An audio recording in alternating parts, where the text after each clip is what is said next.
From Washington, the McLaughlin Group, the American original. For over 3 decades, the sharpest minds, best sources, hardest talk. Hello, I have returned. Our guest today is John Schindler from The Observer. Welcome back, John. Great to be here, thank you. On that note, we should go to our first issue, which is issue 1, Potpourri from the Political Melee. This bipartisan bill that will make our community safer and give former inmates a second chance at life after they have served their time. President Trump this week endorsed the First Step Act, a prison reform bill in Congress. The bill aims to reduce some prison sentences and move prisoners closer to their families. But that was far from the only domestic news this week. Other tidbits? Democrats and Republicans continue to do battle in court over in-question midterm election ballots in Florida. With the Florida governor and Senate races within small voting margins, the stakes are significant. Also, President Trump escalated his criticism of Special Counsel Robert Mueller, claiming that his team has gone quote-unquote absolutely nuts. And Defense Secretary Jim Mattis traveled to the U.S.-Mexico border to tell U.S. forces to ignore the news and focus on their mission. But of course, there were many other issues, and that Florida situation seems to have sort of resolved. But Pat, I want to bring up this issue that the Washington Post has addressed today, which I predicted a few weeks ago, in the sense that Jamal Khashoggi, the Saudi dissident who was murdered in Istanbul, Turkey, the CIA now assesses that Mohammed bin Salman, the Saudi crown prince, is to blame. How does Trump respond to that? Well, it's something we all suspected, and basically we all knew that nothing like this could have occurred without the approval or orders of the crown prince who runs the country, an atrocity of this magnitude. It is a tremendous problem for the United States, President of the United States, in this sense that, look, Saudi Arabia is central to the entire strategy in the Middle East, the anti-Iran strategy that's being pursued right now. It's key to that, and the Saudi Arabians are not going to remove the crown prince. So how President Trump sells this to a liberal community in Washington and to the Congress of the United States that we're not going to demand the removal of the prince is going to be just a hellish problem. Eleanor. Well, if you're going to wait for the Republican Senate to wake up and challenge this president, I'm afraid you're going to be waiting for a long time on the issue of Saudi Arabia and a lot of other issues. I'm going to glom onto the one piece of good news in that lineup of issues that you spotlighted, and that's the emerging agreement on bipartisan criminal justice reform, and that's going to matter to thousands of people who are languishing now. Tens of thousands. Tens of thousands of people who are languishing now on sentences that are way too long considering their offense. And this legislation has been in the making literally for years. And if President Trump, given his law and order posture, can push it across the finish line, I hope Mitch McConnell is listening, because it's up to him to put it on the Senate floor in this lame duck session. So that's good news in a very turbulent season. John. Yeah, I think the clear big loser in the Khashoggi issue, which now the White House can't make go away, and now the CIA has come out and said it was the crown prince, it can't disappear. The big loser is Netanyahu. Do you think your former agency had anything to do with that? Oh, assessment? I guarantee you. I mean, these people were talking on the telephone about the hit. I mean, it was bad enough to do the hit in a foreign country in a brutal, hard to hide way. It's even dumber to talk on the phone about it before and after, which they did. So it is, if you'll allow, pardon me, it is a slam dunk. The intelligence community knows that the crown prince was behind it. The big loser here is Bibi Netanyahu, since the Israelis are massively invested, as is the president, in the triumvirate, the U.S., Saudi, Israeli triumvirate against Tehran, which Secretary Pompeo, which the White House have really been pushing very hard. This is a serious problem. The Israelis are very upset about this. And Tehran's the big winner here. I mean, let's be very clear. I mean, this is going to take the heat off at a time when the White House wants that heat on maximum. Yeah. And it's going to distract massively. Mr. Page. Tehran wins again. I mean, this is rather remarkable, like the Iraq War. It's rather amazing how we stumble over ourselves. The big question for Trump here now is he's a transactional president. He is not the kind of guy who cares about human rights violations or about some journalists who'd gotten killed. But he has to at least look like and sound like he's concerned and wants to do something about it. But he was real happy with our Saudi policy, selling them the weapons. wars, then turn around and killed civilians in Yemen. It's really been a very complicated war going on that President Trump's been able to keep kind of on the sidelines and wants to, and will deflect all there are he can in millions order of to do people on the verge of starvation in That's right. Yemen, and I think the administration has stopped the refueling of the planes. Seems to be a ceasefire at the moment. Yeah, They've gone that far. right. However, that's only 20% of the refueling going on over there if the U.S. pulls But out. you know, this is Other going to, I allies, think your point about Yemen is well taken. There's been a real movement left and right, incidentally, in the Congress to put a stop to that horrendous war going on for 3 years, no vital interest of ours. I mean, millions of people are suffering or starving. They got cholera and everything. I think there's a real possibility you could get almost a forced ceasefire. Yeah. I noticed they got a ceasefire in Hodeida. That's the port through which all this food comes to help And those missiles, people. that's right. That could be a beneficial effect of this CIA leak. No, I actually think this is the upside of a very sad story. Secretary Mattis has made very clear we want the Yemen war to stop. This has to stop. And we're pulling out some of the overt support. Some of the covert support has also been pulled back. And not the White House, but the administration has messaged to the Saudis, you really need to cut this out. And if that comes from this, that would be How much do you see this as the dilution of the John Bolton powerhouse? In that we've seen this with Rick Ardell. I mean, there clearly is a big fight going on. Some of it's personal in the White House with Melania and everything, but some of this is substantive about Tom, policy. what is the purpose of the United States in supporting this horrendous war for 3 years against the people They would say who countering did Iran, right? nothing to us? That They did nothing to us. That is the answer. Right. Well, money now, as far as President Trump is concerned. And they get away with it because the media doesn't focus on it, and the American people can look the other way. But Obama the was right in on it, front-page too. picture of the 7-year-old girl who was emaciated and who died several days later did capture people's But attention. U.S. support for that war began under Barack Hussein Obama.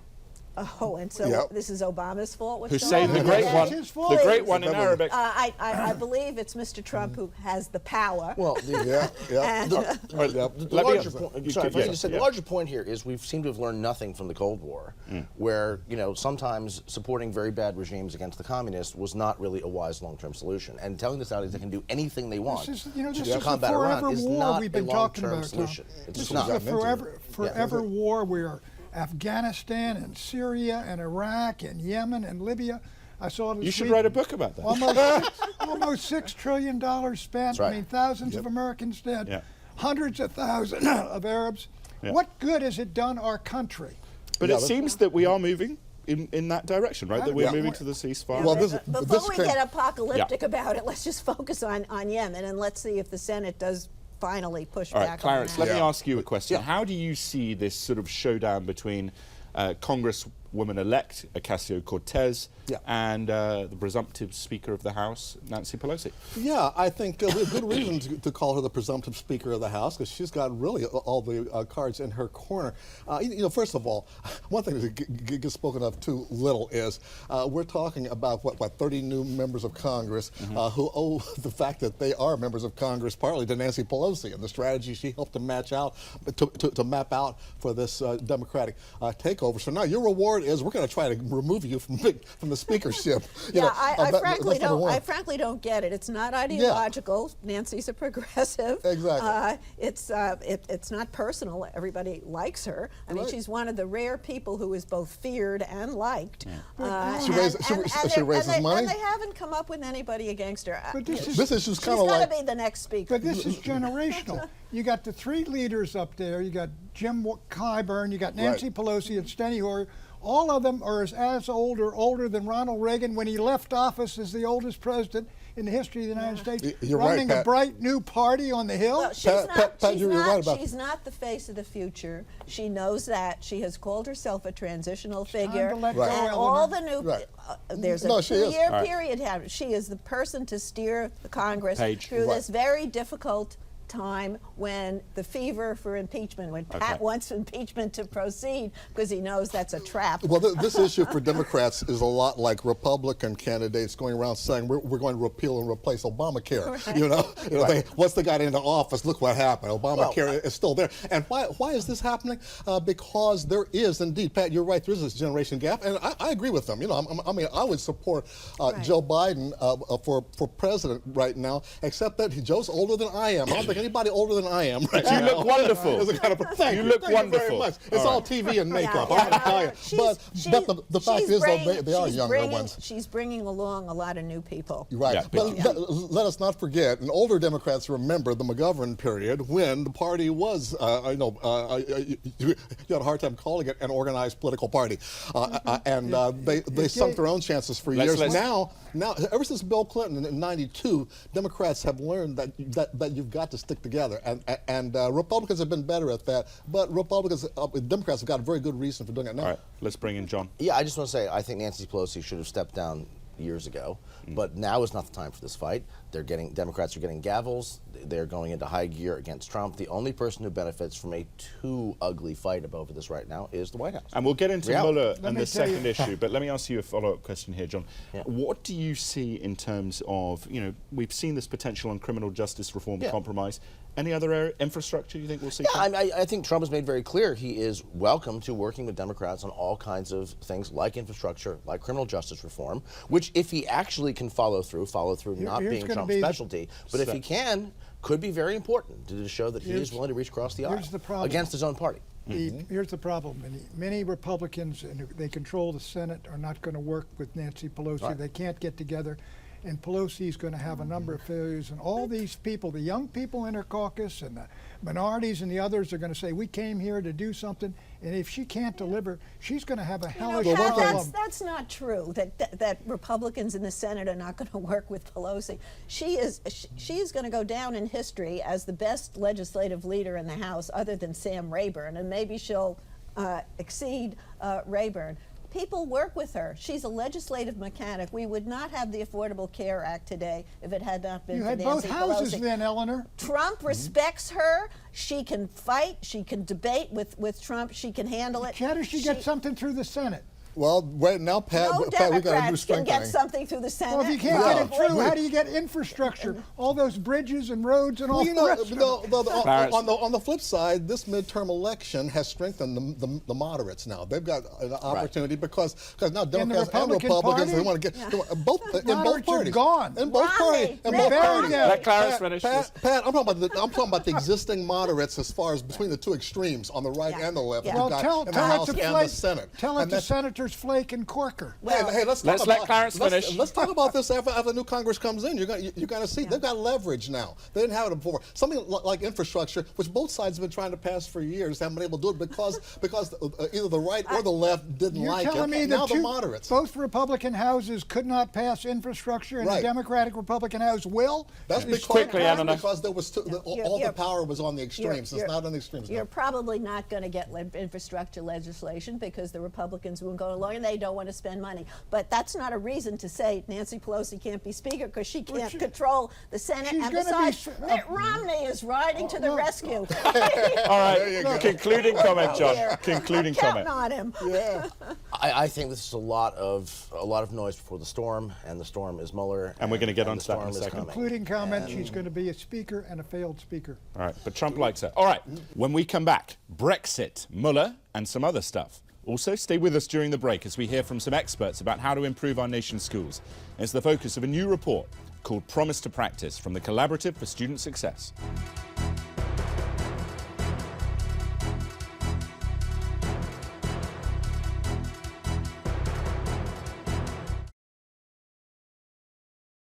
Welcome. I'm very excited today to be joined by some education experts to talk about education. We have Hansel Kang, the State Superintendent of Education for the District of Columbia. Next to her, Candace Hines is a kindergarten teacher in Tennessee. And next to her, Doug Mascar, who has served in senior roles at the Department of Education and in Congress, and is also an adjunct scholar at the Lexington Institute. I'm speaking to Hansel here as the State Superintendent for Education here in the District of Columbia. How have you approached this equity issue through your accountability system? we have done things like measuring how schools are improving and addressing student absenteeism and improving their attendance rates. We're looking at the 4-year graduation rate for high schools, but we're also looking at the extended years graduation rate. So for students who may need a little bit longer to be truly set up for college or careers or success in life, we're making sure that our high schools get credit for helping those schools, or those students rather, even if it takes a little bit longer. And so we are proud that our system is built to measure multiple things, not just one thing. We're also really proud that we've partnered with community members to build this tool. So over the past year, my office has heard from over 4,000 voices, primarily parents of children in our public schools, about what they want to see on this report card, how it can be used as a tool to really help them. And we are really excited that we have built this in partnership with those community voices and with family members in particular.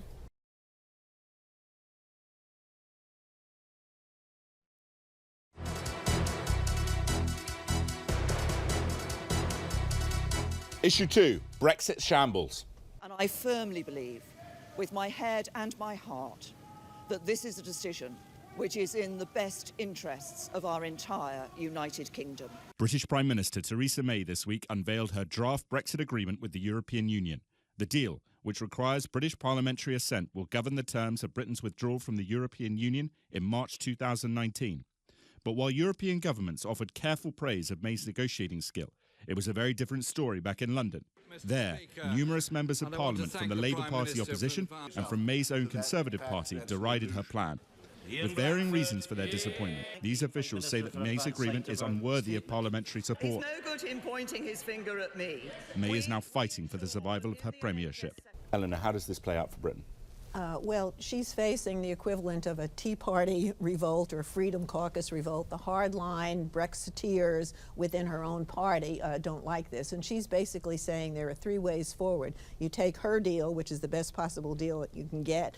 You leave the European Union with no deal, or you have another referendum. I suspect her government could collapse and there could be another referendum, and I don't think the Brits really want to get out of the European Union if they can get another opportunity to vote. Buchanosaurus Rex. I think there's a real possibility her government collapses. It's not simply the Freedom Caucus.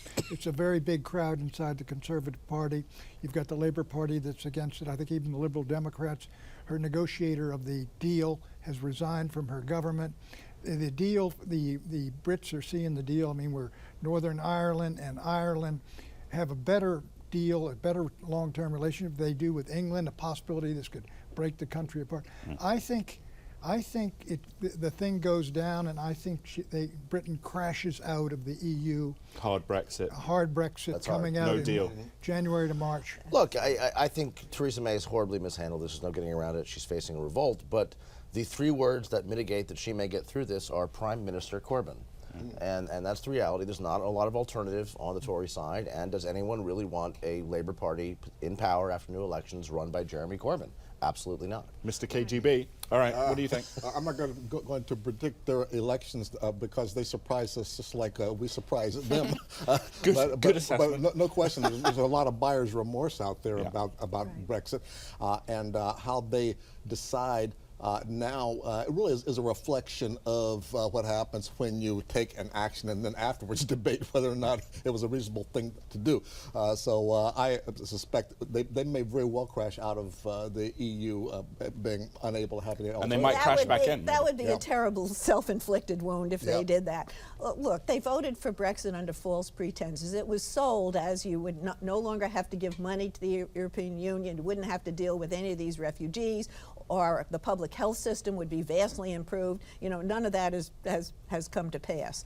And so, I think after the Brexit vote, the highest number of questions Googled was, what is the European Union and what is Brexit? I mean, people really they were playing off a variety of ads. And what is the UK? I think that now they're well informed. I think they should get another chance to vote. Brexit was a declaration of independence from Europe. And I think Eleanor is correct. There's a lot of people having second thoughts and the rest of it. But I think the idea that inside that Conservative Party, as you know, the Brexit forces are still very powerful. You got Boris Johnson, who's the prospective Yeah, Rees-Mogg and Boris Johnson, who's a possible prime minister. But again, if they go into elections, you could have a really violently split conservative party, and there is a possibility that you get a serious possibility. Jeremy Corbyn. And John, Well, let me ask you, on another note, Mr. Mueller, Mr. Trump challenging Mr. What do you think is happening there? I think we're ramping up for indictments of people important to Donald Trump. Team Mueller took a 2-month hiatus because of the midterms, as he was supposed to do and did. They're back in action. They've been working on this for 18 months. They're professionals. I think if you look at the president's tweets this week, he's very upset about this and very nervous, and I think he probably should. Will Whitaker get rid of him? No, I don't. Whitaker's think, not going to fire him. I don't think there's a way to do that. I think Whitaker, Trump was very naive thinking he could. I mean, Whitaker is installed there because he's supposed to be Trump's toady, or perhaps just his eyes and ears. But Whitaker now has to think about his own criminal liability, his own legacy. So he may not necessarily just do what Trump wants him to do. But, You know, they are moving along, Mueller. I mean, there were stories this week that they're going into something much broader, going back into Cheney's people and going back to that meeting in the Seychelles Island and all of this. But I do think they've held off, and my guess would be they're going to come down with a slew of indictments. But as for Whitaker, the one thing he's got to get Mueller to say, look, you got to have a deadline. This is not an eternal job. Did Ken Starr have a deadline? Did the Watergate investigation That's why we got Whitaker in there. We don't want another one of those. I hear this every time we get a scandal like this. They talk about oh, they're taking too long and blah, blah, blah. But the fact is that this investigation could go a lot of different directions. Right now, Giuliani and Trump's other lawyers have kept Mueller contained somewhat to activities that occurred before the election. But they want to go after some serious stuff that occurred after the election. And I think that's what But I think Trump has they're making a mistake in the White House, I think, in answering these inquiries from Mueller. They should tell Mueller, go file your report, say what you want to say about me, send it up to the Hill if you want to send it up to the Hill. But just, I mean, don't get into this perjury trap. Do as you're told and nobody gets hurt, right? Trump's biggest problem is that Mueller is clearly occupying a huge amount of headspace between his ears, and he's obsessed with it. And being Trump, he can't let this go. You're right. In some ways, it would make sense to tell Mueller, no, we're not going to answer it. Trump can't do that. That's not the Trump way of doing things. Trump, perjury trap aside, Trump is going to go right into this, even though he is putting himself in grave danger of perjury You get a subpoena. and other problems. You get a subpoena after your written inquiries. Yeah, but if you refuse to answer any questions, then you're just going for a head-to-head confrontation. And that's what Pat wants, because he figures the Supreme Court will then save with a 5-4 decision. I think the President of the United States is not under an guy who has not been confirmed, sitting over there at Justice demanding the President of the United States. Wait a second. What is this business about him not being confirmed? He is appointed by someone who's been confirmed. It is not part of the constitutional guidelines that he has had to be confirmed. My view is that is a straw man you're tossing out there. No, it's not. Look, what the President's got to do is assert the authority of the President of the United States and take it to the Supreme Court, and in some cases, you defy the Supreme Court. Quick comment. All right. Wow. Well, Andrew Jackson did it, I suppose, right? I mean, yeah. Okay, there's precedent. Clarence time. A quick comment on Mueller. Gosh, there's so much to be said. I think, though, that... Well, it doesn't have to be quick. You can have longer time. Well, thank you. But I think... You deserve it. Right now, Trump is nervous. You can see it in his current behavior, and I'm just happy that apparently a product of this is a move toward prison reform, because there's a lot of concern now, and I think we may actually see some progress on both the right and the left now. Okay. All right, John, on another note, and you can mention Miller if you want, but we obviously saw the meeting between Vice President Pence, John Bolton, and Mr. Putin at the summit. What do you think, where do you think we're heading with Russia? So we had this information about the Russians hacking the GPS with Trident juncture. Yes, I mean, the Russians are sending, they're interfering with NATO exercises. They're being very Russian. We had another confrontation with a U.S. Navy surveillance plane over the Black Sea that could have easily resulted in a fatal accident. The Russians are acting like Russians. You have this very strange dichotomy. No, I mean, they're they live being fairly Russian. close to the Black Sea. Sure, absolutely. They're not in the Chesapeake Bay or the Gulf of Mexico. They have their aircraft off Alaska. We don't cause accidents with them. But they're not in the Gulf of Mexico. Look, the point is, game. what is the United States doing pushing into the Sea of Azov and the Black Sea and Ukraine? Crimea. Well, this yeah, is fun. Kutch Bridge. That's right, your favorite subject. What vital American interests it exists there to justify a confrontation NATO. with There a are NATO nuclear countries power? all He says around NATO. the Black Sea. What does Eleanor say? I'm saying, what is General Mattis doing on the border with American troops, pretending that there's a national security emergency from a caravan that is not arriving, and that even Fox News and the president has stopped talking about Page, it? It's page shameful. time. Well, the midterm elections are over, so the purpose of the caravan issue has evaporated. So, what's your central question here? Whatever page wants. Our defense, our defense policy right now is geared toward the possibility of 2 wars occurring at once, and we can't afford it. And there's a big debate that's brewing. In the over long run, whether in the we're long gonna do run, that. our southern border is going to be more vital to our national interest and our future than what's going on in the Black Sea. What about China? That's vital. South China The Sea. South China, All right. the South China Sea is vital to the United States of is. America. All right. Hey, you're learning. We'll be right back with predictions.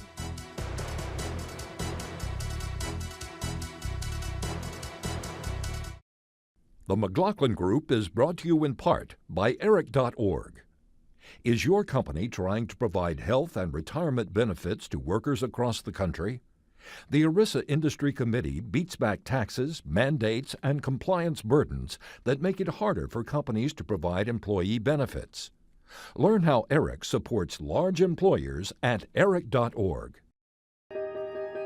For more than a century, the Greater Washington Board of Trade has focused on growing our regional economy. We work every day to foster collaboration, build pipelines for skilled workers, embrace innovation, and attract investment.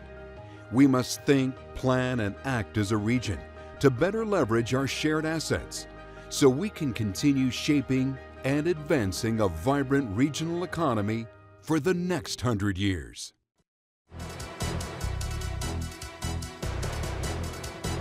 Predictions, Pat.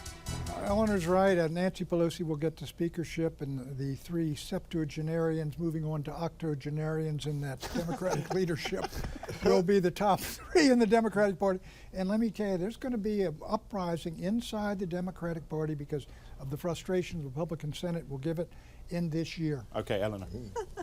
Pat finds doom and gloom, despite the good fact news. that Democrats are coming in with the most diverse caucus and with power for the first time in a dozen years. So, anyway, Prediction. my prediction is that there is opportunity, political opportunity in natural disasters. And 81,000 people have been displaced in Paradise, California because of the fires. FEMA, where is FEMA? They should be putting up trailers for these people to live in. John. We are heading toward a confrontation with China in the South China Sea. Beijing is genuinely rattled by Trump's moves on trade and his general belligerent attitude, and I have to say I think some of that is perfectly fine. It's where we need to go. But the U.S. Navy and our Pacific Command have said that freedom of navigation operations will continue in the South China Sea, and Beijing is clearly signaling they're not going to back down. Okay. Clarence. Not getting much attention in the Nancy Pelosi question is the Black Caucus and their support for Jim Clyburn or some other leader of color to take the speakership. I still think Nancy Pelosi has the best shot of getting reelected, but that's going to be a stumbling block here. Okay. Mr. Schindler played a Mr. Buchanan and stole my prediction. But I predict within the next 3 months, a Chinese warship in the South China Sea will fire warning shots at a U.S. warship. You predicted that, but I predicted it as well, and I'm the moderator, so it matters more for me. Thanks very much for watching. We hope you will tune in next week. I'm back. I'll be back next week. Bye-bye.